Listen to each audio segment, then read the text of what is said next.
दोस्तों बहुत बहुत स्वागत है आपका इस वीडियो में। तो चलिए दोस्तों, बिना किसी भी तरीके वीडियो को अब शुरू करते हैं। और दोस्तों वीडियो को पूरा जरूर देखिएगा। तो दोस्तों पहला क्वेश्चन आपसे पूछा है। क्वेश्चन आप अपनी स्क्रीन पे क्लियरली देख सकते हैं। क्वेश्चन आपसे पूछा हुआ है, दुर्गापुर स्टील प्लांट किस देश के सहयोग से बना है। तो दुर्गापुर स्टील प्लांट ब्रिटेन देश के सहयोग से बना है। ऑप्शन नंबर ए हो जाएगा ब्रिटेन। दोस्तों आपको याद रखना है कि जो दुर्गापुर स्टील प्लांट है वो ब्रिटेन देश के सहयोग से बनाया गया है। अब क्वेश्चन आपसे क्या पूछता है कि दुर्गापुर स्टील प्लांट कहाँ स्थित है। तो पश्चिम बंगाल राज्य में स्थित है, याद रखिएगा। पश्चिम बंगाल राज्य में स्थित है दुर्गापुर स्टील प्लांट। क्वेश्चन पूछता है। अगला क्वेश्चन आपसे पूछा है कि अर्जुन पुरस्कार में कितनी राशि दी जाती है। तो अर्जुन पुरस्कार में 15 लाख की सहयोग राशि दी जाती है। ऑप्शन नंबर सी हो जाएगा 15 लाख। देखिए पहले यह राशि 5 लाख थी, इसको 15 लाख कर दिया गया है। अब क्वेश्चन आपसे ये पूछेगा कि अर्जुन पुरस्कार किस क्षेत्र में दिया जाता है। तो याद रखिएगा अर्जुन पुरस्कार जो है खेल के क्षेत्र में दिया जाता है। ये क्वेश्चन कई बार पूछा है कि अर्जुन पुरस्कार किस क्षेत्र में दिया जाता है। तो खेल के क्षेत्र में दिया जाता है। अगला क्वेश्चन आपसे पूछा है, टाइटैनिक किस देश का जहाज था। तो जो टाइटैनिक जो है वो ब्रिटेन देश का जहाज था। ऑप्शन नंबर ए हो जाएगा ब्रिटेन। टाइटैनिक जहाज कब डूबा था। तो याद रखिएगा 1911 ईस्वी में सबसे प्रसिद्ध जो टाइटैनिक जहाज था वो डूबा था। चलिए आगे बढ़ते हैं। अगला क्वेश्चन पूछा है आपसे, दीन ए इलाही धर्म को किसने चलाया था। तो दीन ए इलाही धर्म को अकबर ने चलाया था। जलालुद्दीन मोहम्मद अकबर ने दीन ए इलाही धर्म को चलाया था। ऑप्शन नंबर ए हो जाएगा। देखिए आपको डेट याद रखना है क्योंकि अकबर के महान कार्यों में से एक था कि उन्होंने दीन ए इलाही धर्म को चलाया था। तो क्वेश्चन आपसे पूछता है कि अकबर ने दीन ए इलाही धर्म को कब चलाया था। तो 1582 ईस्वी में अकबर ने दीन ए इलाही धर्म को चलाया था। अगला क्वेश्चन पूछा है आपसे कि बर्मा किस देश का प्राचीन नाम है। तो जो बर्मा है याद रखिएगा म्यांमार का प्राचीन नाम है। ऑप्शन नंबर बी हो जाएगा। बर्मा म्यांमार का प्राचीन नाम है और म्यांमार जो है वो भारत का पड़ोसी देश है। ये भी पॉइंट याद रखिएगा। अगला क्वेश्चन पूछा है आपसे, छत्तीसगढ़ राज्य की स्थापना कब हुई थी। तो छत्तीसगढ़ राज्य की स्थापना 2000 ईस्वी में हुई थी। ऑप्शन नंबर सी हो जाएगा। दोस्तों कुछ डिटेल में अंदर से जाकर भी क्वेश्चन पूछ रहा है तो जरा समझिएगा, कुछ पॉइंट याद रखिएगा कि छत्तीसगढ़ राज्य की स्थापना 1 नवंबर, NOV शॉर्ट में लिख रहा हूँ समझिएगा, नवंबर 1 नवंबर 2000 ईस्वी को छत्तीसगढ़ राज्य की स्थापना हुई थी। छत्तीसगढ़ भारत का कौन सा राज्य बना था उस समय। तो 1 नवंबर 2000 को छत्तीसगढ़ भारत का 26वां राज्य बना था। आपको पॉइंट याद रखना होगा। कहाँ से बना था। तो मध्य प्रदेश यानी MP से कटकर मध्य प्रदेश से अलग होकर छत्तीसगढ़ राज्य बना था। याद रखिएगा 1 नवंबर 2000 ईस्वी को भारत का 26वां राज्य बना था छत्तीसगढ़। अगला क्वेश्चन पूछा है आपसे कि भारत का सबसे बड़ा मरुस्थलीय राज्य कौन सा है। तो भारत का सबसे बड़ा मरुस्थलीय राज्य का मतलब ये होता है कि भारत का कौन सा ऐसा राज्य है जहाँ पर मरुस्थल का जो क्षेत्र है वो सबसे ज़्यादा यानी व्यापक मात्रा में फैला हुआ है। तो सबसे बड़ा मरुस्थलीय क्षेत्र की बात करें तो राजस्थान है। ऑप्शन नंबर बी हो जाएगा राजस्थान। और क्वेश्चन राजस्थान से क्या पूछेगा, अगर बात मरुस्थल की हो रही है तो थार मरुस्थल का अधिकांश भाग किस राज्य के अंतर्गत आता है। तो राजस्थान, याद रखिएगा। और भारत का सबसे बड़ा मरुस्थल कौन सा है। तो थार मरुस्थल। ये भी पॉइंट याद रखिएगा। अगला क्वेश्चन पूछा है आपसे कि बुलंद दरवाजा कहाँ स्थित है।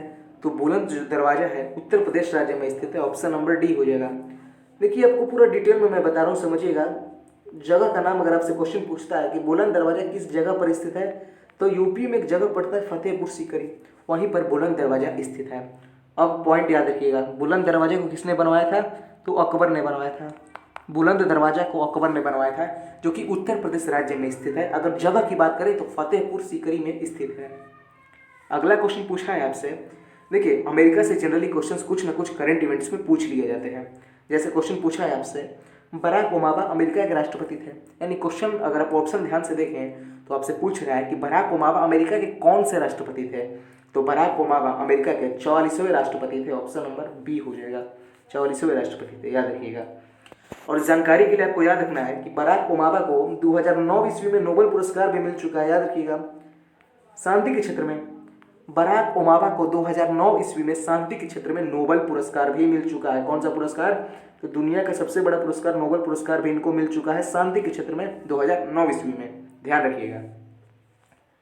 अगला क्वेश्चन पूछा है आपसे, गांधी इरविन समझौता कब हुआ था।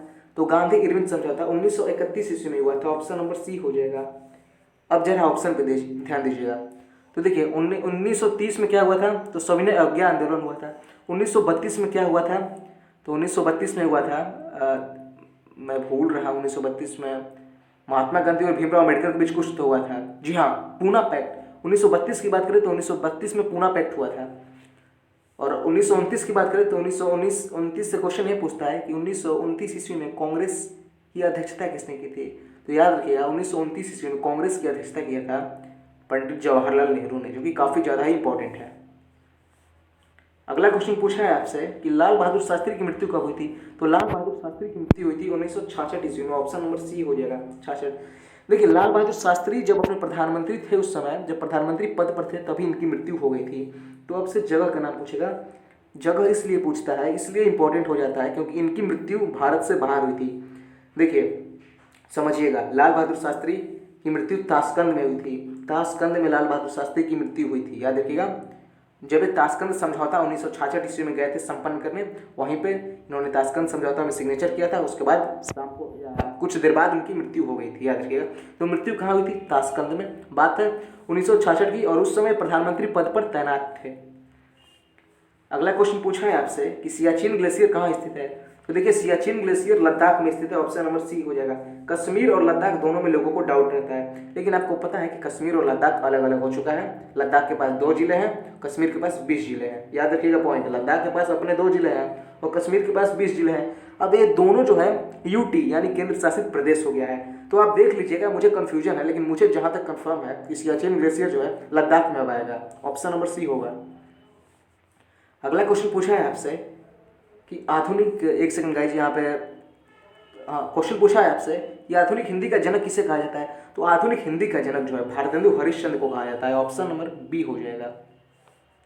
अगला क्वेश्चन पूछा है आपसे कि तंबाकू उत्पादन में देश का अग्रणी राज्य कौन सा है। अग्रणी का मतलब होता है फर्स्ट, नंबर 1। तो तंबाकू उत्पादन में देश का अग्रणी राज्य आंध्र प्रदेश है। ऑप्शन नंबर डी हो जाएगा। Option number D, Andhra Pradesh.